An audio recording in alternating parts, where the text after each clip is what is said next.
नमस्कार, आप देख रहे हैं स्टार भारत न्यूज और मैं हूं आपके साथ स्वप्निल यादव। वक्त हो चला है देश और दुनिया की बड़ी खबरों का, तो रुक करते हैं खबर की ओर। दिल्ली आबकारी नीति घोटाला मामले में मुख्यमंत्री अरविंद केजरीवाल के लिए शुक्रवार का दिन बहुत खास है। सीबीआई केस में भी उन्हें जमानत मिल गई है। सुप्रीम कोर्ट ने उन्हें 10-10 लाख रुपए के 2 मुचलकों के साथ बेल दे दी है। उन पर प्रवर्तन निदेशालय और सेंट्रल ब्यूरो ऑफ इन्वेस्टिगेशन के 2 मामले हैं, जिसमें से ईडी के मामले में जून में ही उन्हें अंतरिम जमानत मिल गई थी। जस्टिस सूर्यकांत और जस्टिस उज्जवल भुइया की बेंच ने 5 सितंबर को सुनवाई के बाद फैसला सुरक्षित रख लिया था। सीएम केजरीवाल पर शराब नीति घोटाले मामले में मनी लॉन्ड्रिंग के आरोप लगे हुए थे और वो पूरे 177 दिन बाद जेल से बाहर आएंगे। बता दें कि अरविंद केजरीवाल 21 मार्च से जेल में है। हालांकि आम चुनाव में प्रचार के लिए उन्हें 21 दिन के लिए अंतरिम जमानत भी दे दी गई थी और 2 जून को उन्होंने तिहाड़ जेल में सरेंडर कर दिया था। और अगर इन 21 दिनों को कम कर दें तो वो 156 दिन ही जेल में रहे हैं। सबसे पहले 21 मार्च को ईडी ने अरविंद केजरीवाल को उनके सरकारी आवास से गिरफ्तार किया था और 51 दिन जेल में रहने के बाद उन्हें आम चुनाव में प्रचार के लिए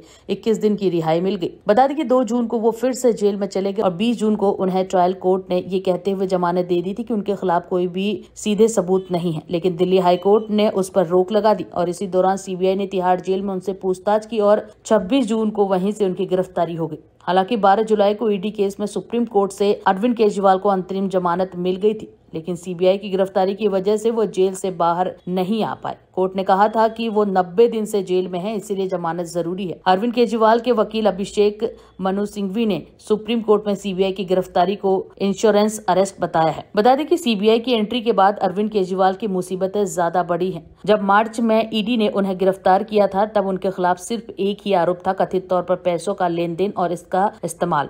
ईडी ने अरविंद केजरीवाल को prevention of money laundering act 2002 के तहत गिरफ्तार किया था। ईडी कथित मनी ट्रेल की जांच कर रही है, वहीं सीबीआई अधिकारियों के खिलाफ रिश्वत लेने और भ्रष्टाचार की जांच कर रही है। Bureau report, star Bharat news.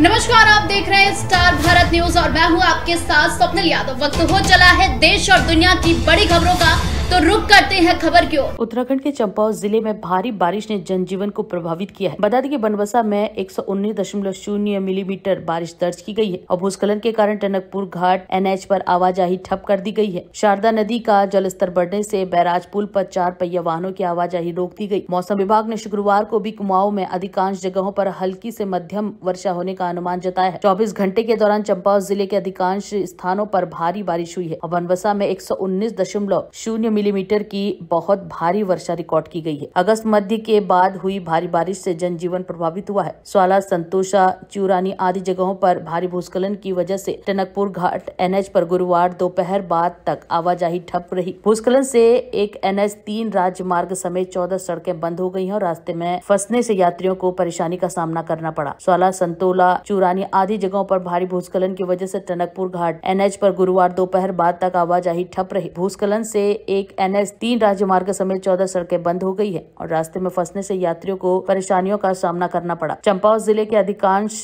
स्थानों पर रिमझिम वर्षा जारी है और लगातार हो रही वर्षा की वजह से भूस्खलन और पहाड़ी दरकने के मामले आ रहे हैं। टनकपुर घाट NH पर संतोला के पास खतरनाक बनी पहाड़ी से तड़के भूस्खलन हो गया और सुबह 6:30 बजे बंद NH अपराह्न 3 बजे तक सुचारू नहीं हो पाया था। बता दें कि चूरानी के पास सुबह 8:20 से 10:45 तक NH बंद रहा। स्वाला में बोल्डर और मलबा गिरने का सिलसिला दिन भर जारी रहा और सुबह 7 बजे बंद NH 8:24 पर खुला। स्वाला के पास ही 9:18 बंद NH को 10:50 में खोला जा सका और अपराह्न 2:02 पर स्वाला के पास फिर से मलबा आ गया। 2:45 बजे आवागमन शुरू हुआ और वर्षा जारी रहने की वजह से सड़कों को खोलने में भी परेशानी हो रही है। Bureau report, star Bharat news. नमस्कार, आप देख रहे हैं स्टार भारत न्यूज और मैं हूं आपके साथ स्वप्निल यादव। वक्त हो चला है देश और दुनिया की बड़ी खबरों का, तो रुक करते हैं खबर की ओर। मौसम विभाग ने उत्तराखंड, दिल्ली के साथ ही उत्तर प्रदेश, राजस्थान और मध्य प्रदेश के कुछ हिस्सों में भारी से अत्यधिक भारी बारिश होने की संभावना जताई है। हरियाणा और दिल्ली में 12 से 15 सितंबर के बीच हल्की से मध्यम बारिश के साथ किसी समय भारी बारिश भी होने की संभावना जताई है। बता दें कि उत्तर से लेकर दक्षिण और पूरब से लेकर पश्चिम तक पूरे भारत में बारिश का दौर जारी है और उत्तर में यूपी, दिल्ली, उत्तराखंड तो पश्चिम में राजस्थान और गुजरात, मध्य भारत में मध्य प्रदेश और पूर्वी भारत में उड़ीसा और झारखंड जैसे राज्यों में लगातार बारिश हो रही है और बीते करीब 36 घंटों से इन राज्यों में हो रही बारिश के कारण तापमान में काफी गिरावट भी आई है। वहीं बारिश के कारण हुई दुर्घटनाओं ने अब तक करीब 47 लोगों की जान ले ली है। आंकड़ों के मुताबिक उत्तर प्रदेश में बारिश के कारण 32 लोगों की मौत हुई है, तो मध्य प्रदेश में 11 और राजस्थान में 4 लोगों की मौत हुई है। लगातार हो रही भारी बारिश के कारण कई इलाकों में जल भराव और भूस्खलन की समस्या भी सामने आ रही है। इस बीच मौसम विभाग ने अगले 3 दिनों के लिए अलर्ट जारी कर दिया है। मौसमी गतिविधियों को देखते हुए केदारनाथ यात्रा पर भी रोक लगा दी गई है। वहीं उत्तराखंड में सभी स्कूलों को बंद रखने का आदेश जारी किया गया है। मौसम विभाग के अनुसार मध्य भारत में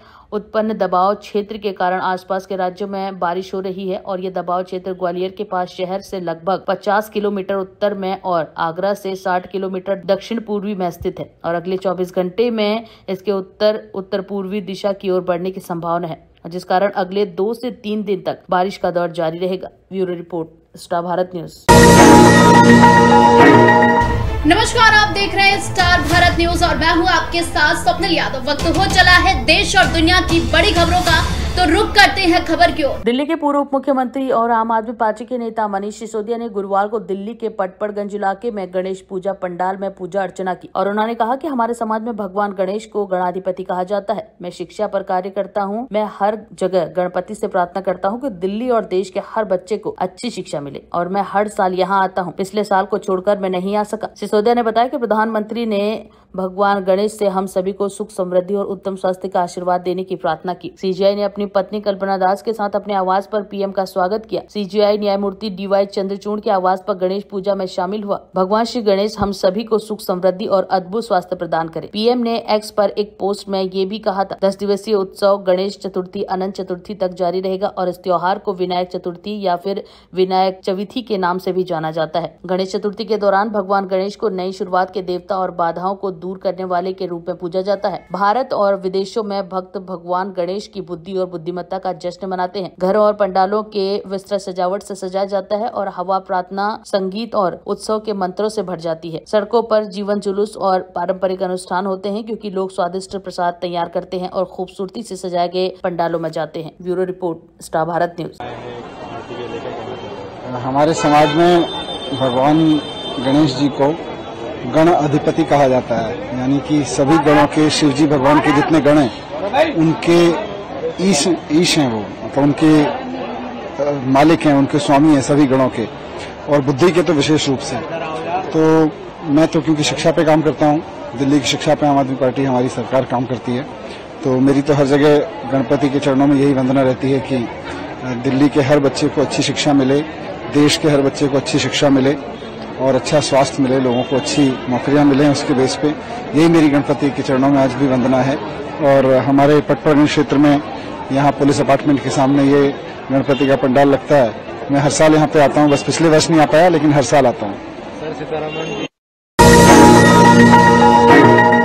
नमस्कार, आप देख रहे हैं स्टार भारत न्यूज और मैं हूं आपके साथ स्वप्निल यादव। वक्त हो चला है देश और दुनिया की बड़ी खबरों का, तो रुक करते हैं खबर की ओर। दिल्ली के मुख्यमंत्री अरविंद केजरीवाल को सुप्रीम कोर्ट ने जमानत दे दी है। सुप्रीम कोर्ट ने सीएम केजरीवाल को सीबीआई के मामले में सशर्त जमानत दी है, यानी कि सीएम केजरीवाल को जेल से बाहर आने के बाद सुप्रीम कोर्ट द्वारा बताई गई शर्तों को मानना होगा। आपको बता दें कि पिछली दफा कोर्ट ने इस मामले में अपना फैसला सुरक्षित रख लिया था और इस मामले में सुप्रीम कोर्ट ने केजरीवाल से पहले मनीष सिसोदिया को भी कुछ दिन पहले ही जमानत दी थी। मनीष सिसोदिया के जेल से बाहर आने के बाद बीआरएस नेता के कविता भी जमानत पर जेल से बाहर आ चुकी है और अगर सीबीआई केजरीवाल को गिरफ्तार नहीं करती तो वो जुलाई में ही जेल से बाहर आ जाते। ईडी वाले मामले में कोर्ट से केजरीवाल को पहले ही अंतरिम जमानत मिल गई थी और अब सीबीआई वाले मामले में भी जमानत मिलने के बाद केजरीवाल 5 महीने बाद जेल से रिहा हो जाएंगे। बता दें कि केजरीवाल पर लगाई गई शर्तों पर न्यायिक अनुशासन के कारण टिप्पणी नहीं कर रहा हूं। ईडी मामले में रिहाई के समय केजरीवाल को गिरफ्तार करने की सीबीआई की जल्दबाजी समझ से परे है, जबकि 22 महीने तक उसने ऐसा कोई कदम नहीं उठाया। ईडी मामले में केजरीवाल पर लगाई गई शर्तें घोर आपत्तिजनक हैं, जो उन्हें मुख्यमंत्री कार्यालय में प्रवेश करने से रोकती है। सीबीआई की गिरफ्तारी के खिलाफ केजरीवाल हाई कोर्ट गए और फिर सुप्रीम कोर्ट गए। सीबीआई की दलील थी कि केजरीवाल को पहले लोअर कोर्ट जाना चाहिए था, इसके बाद उन्हें हाई कोर्ट और फिर सुप्रीम कोर्ट का रुख करना चाहिए था, लेकिन सुप्रीम कोर्ट ने ईडी की दलील को नहीं माना और सुप्रीम कोर्ट ने सीबीआई वाले मामले में केजरीवाल को जमानत जरूर दे दी, लेकिन इसके साथ ही उन पर शर्तें भी लगाई गई हैं। कोर्ट ने कहा कि ईडी मामले में मिली अंतरिम जमानत पर लागू शर्तें इस मामले में भी लागू रहेंगी। सीबीआई मामले में सुप्रीम कोर्ट से राहत मिलने के बाद केजरीवाल भले ही दफ्तर नहीं जा पाएंगे, लेकिन हरियाणा चुनाव में वो प्रचार कर पाएंगे। सुप्रीम कोर्ट ने उनकी निजी आजादी पर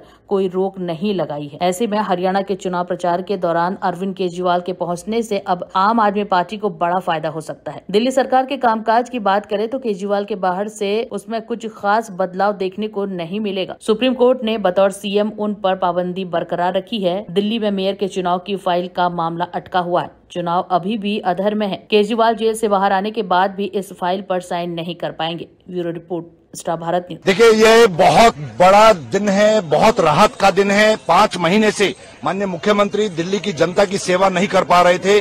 जिस तरीके से वो अरेस्ट होने की वजह से आज माननीय सर्वोच्च न्यायालय ने बेल ग्रांट कर दी है और अब अरविंद केजरीवाल जी शाम को बाहर आएंगे और दिल्ली की जनता की सेवा में पूरी तरीके से। दोनों जजेस के अलग अलग व्यूज आए हैं, उसमें डिटेल ऑर्डर आने के बाद मैं उस पर कोई कमेंट करूंगा, लेकिन ये बात तय है कि बेल ग्रांट हो गई है। अरेस्ट पे दोनों जजेस के अलग अलग व्यूज हैं। नहीं, ऐसी कोई कंडीशन नहीं है। माननीय मुख्यमंत्री अपनी तरफ से पूरी तरीके से मुख्यमंत्री पद को निभा पाएंगे, ऐसी कोई कंडीशंस अभी तक मेरी नॉलेज में नहीं है। बाकी डिटेल ऑर्डर आने के बाद उसके बारे में जांच में सहयोग करेंगे। जब भी कोर्ट्स में हियरिंग होगी उसमें इन पर्सन या एग्जम्पशन अलाउ करेगी कोर्ट तो उसके अकॉर्डिंगली फॉलो करना पड़ेगा। 10 लाख रुपए का मुचलका है, उसको फॉलो करना पड़ेगा। और इस तरह की और कोई जनरल कंडीशन है, सीबीआई के जो मैटर्स हैं इस पे कोई जनरल कमेंट्स नहीं कर पाएंगे। वो ऑलरेडी है। देखिए, आज सर्वोच्च न्यायालय में हमारी सीबीआई के केस में बेल पेंडिंग थी और आज बेल ग्रांट कर दी गई है और ये आज बहुत बड़ा राहत का दिन है। माननीय मुख्यमंत्री पिछले 5 महीने से जेल में थे। जिस तरीके से हम लोग बार बार ये कह रहे थे कि भी इस केस के अंदर कुछ भी नहीं है और सीबीआई की एंट्री तो हुई उस टाइम पे थी जब ईडी के अंदर बेल हो चुकी थी, तो आज सर्वोच्च न्यायालय ने बेल ग्रांट कर दी है। जहां तक अरेस्ट वाले मैटर में है उसमें दोनों जजेस के अलग अलग व्यूज आए हैं, उसके बारे में जब ऑर्डर्स आ जाएगा मैं कमेंट करूंगा। लेकिन आज राहत का दिन है दिल्ली वालों के लिए भी, दिल्ली की जनता के लिए भी, आम आदमी पार्टी के लिए भी। विशेष कोई शर्त नहीं है, रूटीन की शर्तें हैं। जिस तरीके से सीबीआई के मैटर्स में कोई जनरल कमेंट्स नहीं कर पाएंगे क्योंकि कोर्ट में मैटर सब जुडिस है। बाकी कोर्ट्स की जब भी कॉल आएगी, जब भी हियरिंग होगी, माननीय मुख्यमंत्री जी को पेश होना पड़ेगा। इस तरह का कोई बयान नहीं है। प्रचार भी कर पाएंगे। माननीय मुख्यमंत्री अपने तरीके से जो उनकी जिम्मेवारी है उसको निभा बिल्कुल नजर आएंगे। आज शाम को दिल्ली की जनता के बीच में होंगे और बहुत जल्दी हरियाणा की जनता के बीच में होंगे।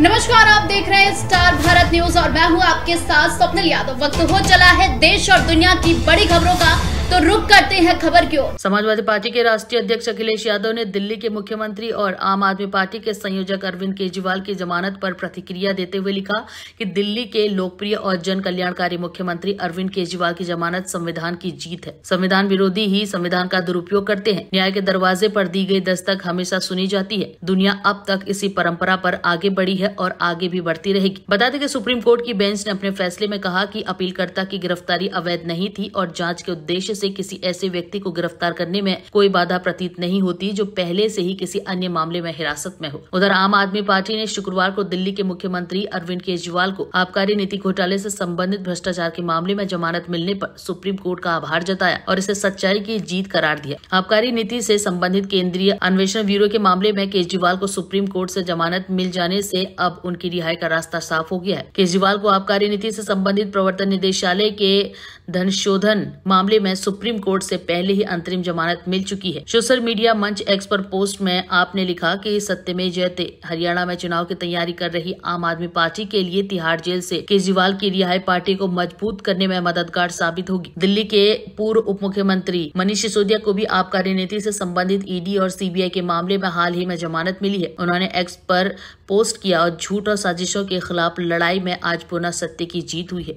एक बार पुनः नमन करता हूँ बाबा साहेब अम्बेडकर की सोच और दूरदर्शिता को, जिन्होंने 75 साल पहले ही आम आदमी को किसी भावी तानाशाह के मुकाबले मजबूत कर दिया था। पार्टी के राज्यसभा सदस्य राघव चड्ढा ने इस फैसले पर शीर्ष अदालत पर आभार जताया। दिल्ली की मंत्री आतिशी ने एक्स पर एक पोस्ट में लिखा कि सत्यमेव जयते, सच को परेशान किया जा सकता है, पराजित नहीं। राज्यसभा सदस्य हरभजन सिंह ने भी केजरीवाल की रिहाई का स्वागत किया और कहा कि वो जनता की सेवा में खुद को समर्पित करते रहेंगे। सिंह ने एक्स पर पोस्ट किया कि खुशी है कि हमारे प्रिय नेता अरविंद केजरीवाल को सुप्रीम कोर्ट से जमानत मिल गई है और इससे निश्चित रूप से पार्टी कार्यकर्ताओं में नई ऊर्जा का संचार होगा और हरियाणा में आम आदमी पार्टी के अभियान को गति मिलेगी। वो लोगों की सेवा के लिए खुद को समर्पित करते रहेंगे। Bureau report, star Bharat news.